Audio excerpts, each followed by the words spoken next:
Assalamualaikum warahmatullahi wabarakatuh.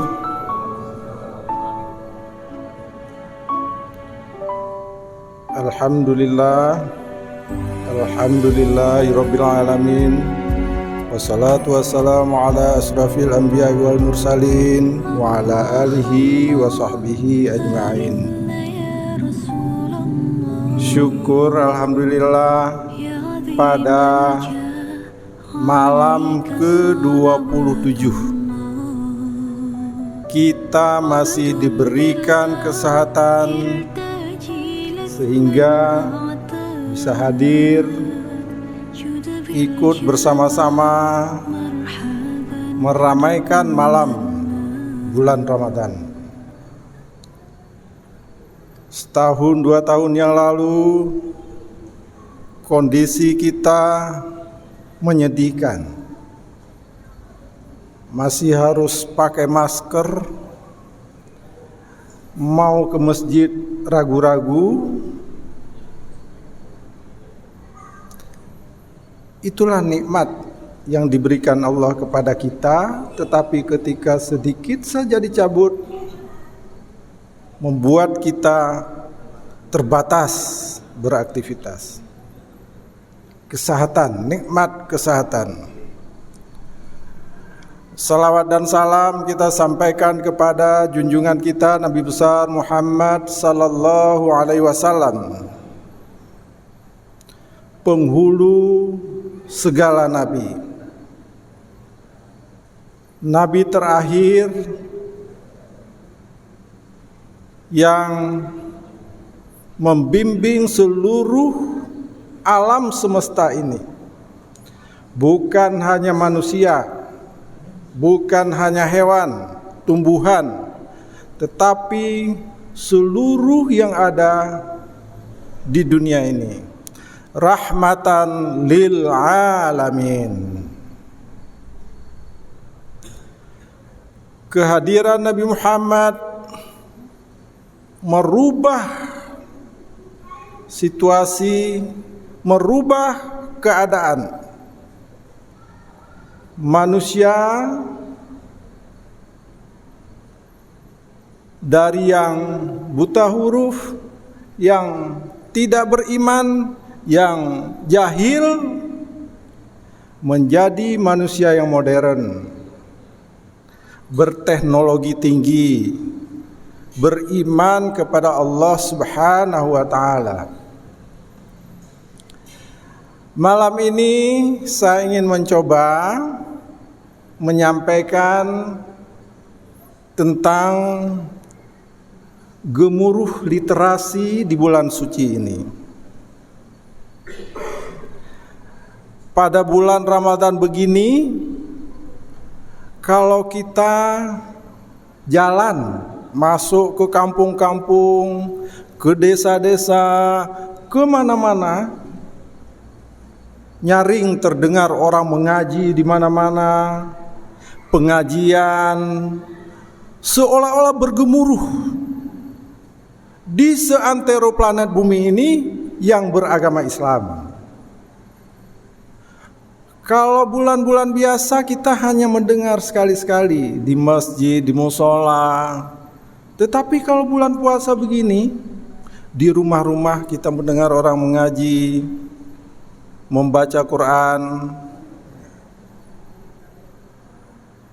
Harusnya bulan suci ini menjadi bulan literasi bagi kita semua. Ada 2 alasan historis. Yang pertama, titah Allah Subhanahu wa taala kepada Nabi Muhammad yang pertama adalah Iqra. Iqra bismi rabbikal ladzi khalaq, khalaqal insana min 'alaq, dan seterusnya. Itu menjadi tonggak sejarah, fondasi dalam membangun peradaban umat manusia. Bahasa kerennya sekarang literasi. Bahasa Al-Quran, Iqra, bacalah. Bacalah dengan nama Tuhanmu yang telah menciptakan. Tidak disebut objeknya. Bacalah buku A, bacalah buku B, bacalah langit, bacalah bumi. Bacalah, tidak disebutkan objek bacaannya. Para ulama bersepakat bahwa apa yang harus dibaca, semua yang bermanfaat itu harus kita baca. Nah, jadi Al-Quran itu turun pada bulan Ramadan, perintahnya membaca yang merupakan sebuah titah dahsyat untuk membangun peradaban manusia. Nah, yang kedua, ketika perang Badar, Nabi Muhammad SAW mengambil sebuah kebijakan yang sangat revolusioner.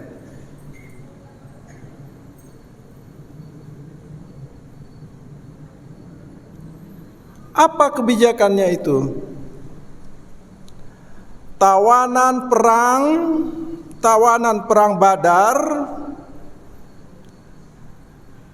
diminta untuk mengajarkan umat muslim menulis dan membaca. Yang bisa melakukannya diberi kebebasan.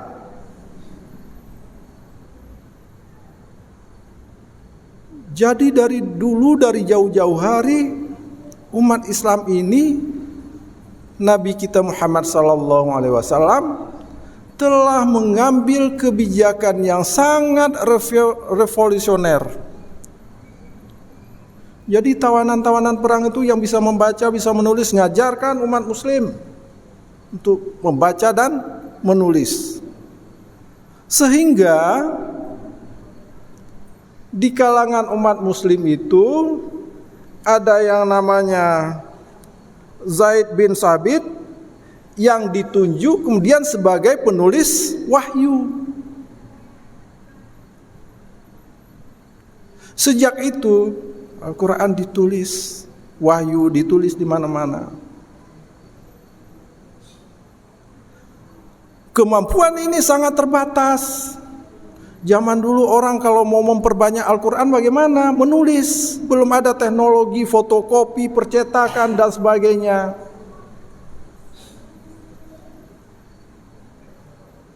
Salah satu data yang saya baca itu sebelum abad ke-14, 90% umat manusia itu buta huruf. Jadi cuma 10%. Itulah kenapa umat itu sangat bergantung kepada para ulama. Ulama itu orang-orang pinter. Ya. Jadi pusat-pusat yang kemajuan dalam menulis dan membaca itu hanya tempat-tempat tertentu. Di kerajaan, ya, di pusat-pusat pendidikan. Bayangkan 90% orang buta huruf, tidak bisa membaca, tidak bisa menulis. Apa yang terjadi? Dulu waktu saya kecil pernah dengar dari nenek kakek saya ketika beliau pulang dari Tanah Suci, bercerita banyak orang-orang tersesat di Tanah Suci. Kemudian muncul macam-macam tafsiran-tafsiran mereka itu ya, orang-orang, wah ini hajinya duitnya nggak bersih nih, sampai di sana tersesat sana kemari. Nah, tetapi saya juga ketika kecil ada temen, kita ke kota, mau pulang ke Bogor, jatuhnya ke Sukabumi. Tapi di kampung saya di sana. Ya. Kenapa? Rupanya karena tidak bisa membaca. Rute kendaraan tidak bisa dibaca, nama jalan tidak bisa dibaca, tersesatlah. Itu kesesatan kecil dalam kehidupan sehari-hari. Bagaimana kalau tersesat dalam agama? Bagaimana kalau tersesat dalam menjalankan ajaran-ajaran Islam?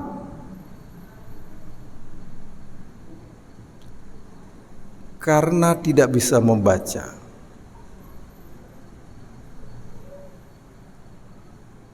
Ada sebuah survei penelitian di Amerika terakhir ini. Apa yang disurvei? Seberapa sering orang membaca kitab suci? Semua agama disurvei.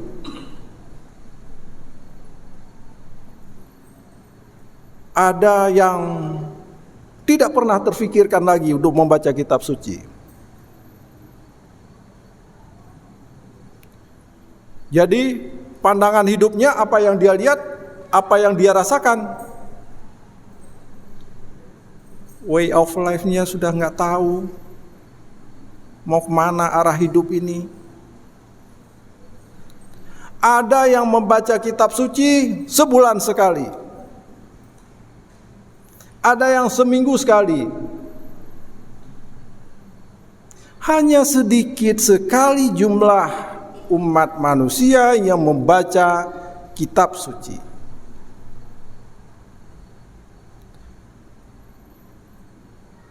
Kemudian karena tidak ada pandangan hidup, hidup ini menjadi hampa. Apa yang ingin kita capai dalam kehidupan kita? Yang pertama, ingin bahagia. Orang bekerja ingin mensejahterakan diri supaya bisa mencapai kebahagiaan. Ada yang berpikir seperti itu. Walaupun kebahagiaan itu bisa dicapai dengan bermacam-macam cara, tergantung masing-masing. Yang kedua, makna dalam hidup ini. Kita harus bermakna dalam hidup ini.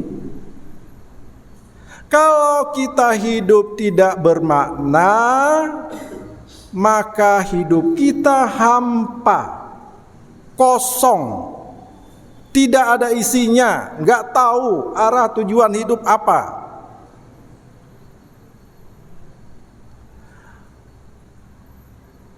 Akhir-akhir ini ada lagi saya bicara survei riset.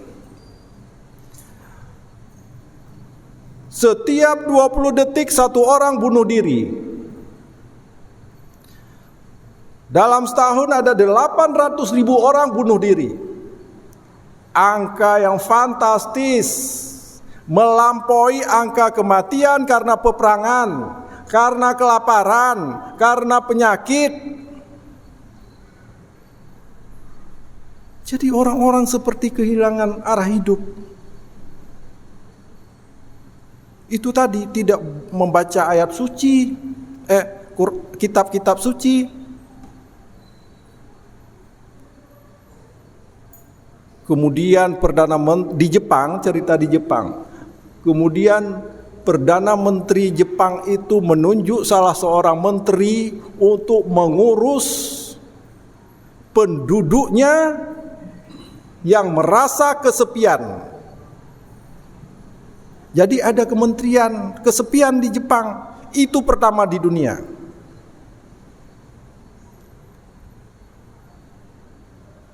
Jadi betapa kita itu kalau sudah kehilangan arah hidup, ya, pandangan hidup,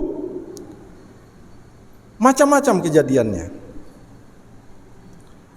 Nah, itu pangkal masalahnya tadi pada membaca. Tidak membaca kitab-kitab suci. Saya kira itu masing-masing kita bisa merasakan. Seberapa sering kita baca Quran, mentadaburinya. Nah, kalau baca tekstual sering sekali ini kita lihat kan kalau bulan Ramadan ini setiap malam di setiap masjid, musola, tadarusan itu baca teks. Dan itu saja sudah dijanjikan pahala dan kebaikannya berlipat ganda.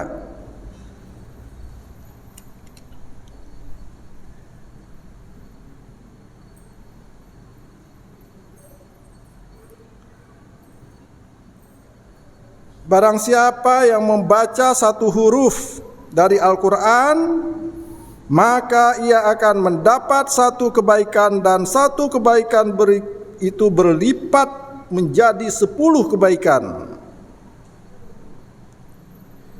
Aku tidak mengatakan alif, lam, mim sebagai satu huruf.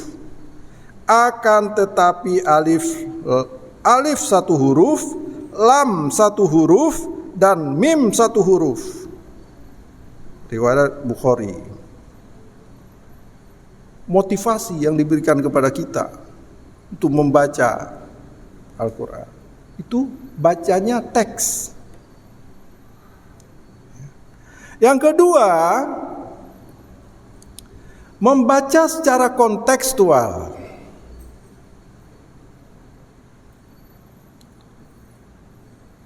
Kita tidak hanya membaca secara teks, tetapi membaca secara kontekstual. Fenomena yang ada di sekeliling kita, banyak orang yang susah, berkekurangan, kemudian bersedekah, saling membantu. Masjid-masjid, musola-musola mengumpulkan paket dari jamaah, membantu orang yang susah. Itu kontekstual. Di kita di sini sering ada donor darah, membantu orang-orang yang membutuhkan. Itu membaca secara kontekstual. Apa yang terjadi saat itu, apa yang harus kita lakukan pada saat itu, solusi apa yang harus kita berikan, solusi apa yang harus kita cari demi kesejahteraan umat manusia. Tidak ada tujuan lain hidup di dunia ini. Orang mengembangkan teknologi begitu tingginya, mencari berbagai macam riset hanya untuk kesejahteraan umat manusia. Jadi nilai kemanusiaan ini sangat tinggi. Jamaah tarawih yang dirahmati Allah,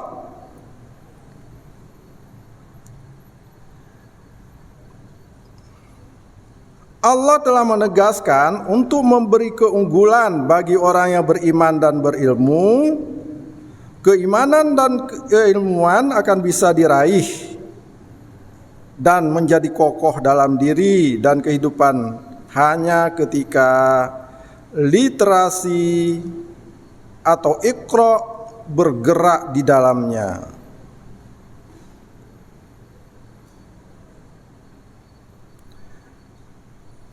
Jadi kalau kita ingin mencapai kebahagiaan dunia, harus berilmu.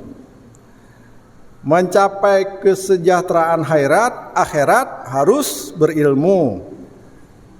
Ingin mencapai kebahagiaan kedua-duanya, dunia dan akhirat, juga harus dengan ilmu. Mustahil kita bisa memiliki ilmu, bisa menyerap ilmu kalau kita tidak membaca. Kemudian Allah meningkatkan derajatnya orang-orang yang berilmu. Jadi betapa pentingnya membaca. Kalau dalam bulan suci ini bergemuruh di mana-mana, di kampung, di pelosok, di langgar, di musola, mari kita lestarikan. Selanjutnya di bulan-bulan yang akan datang. Puasa kita tinggal 3 hari, insya Allah mudah-mudahan apa yang saya sampaikan pada malam hari ini bermanfaat bagi diri saya sendiri dan bagi kita semua. Sakhiri wabillahi taufiq wal hidayah. Assalamualaikum warahmatullahi wabarakatuh.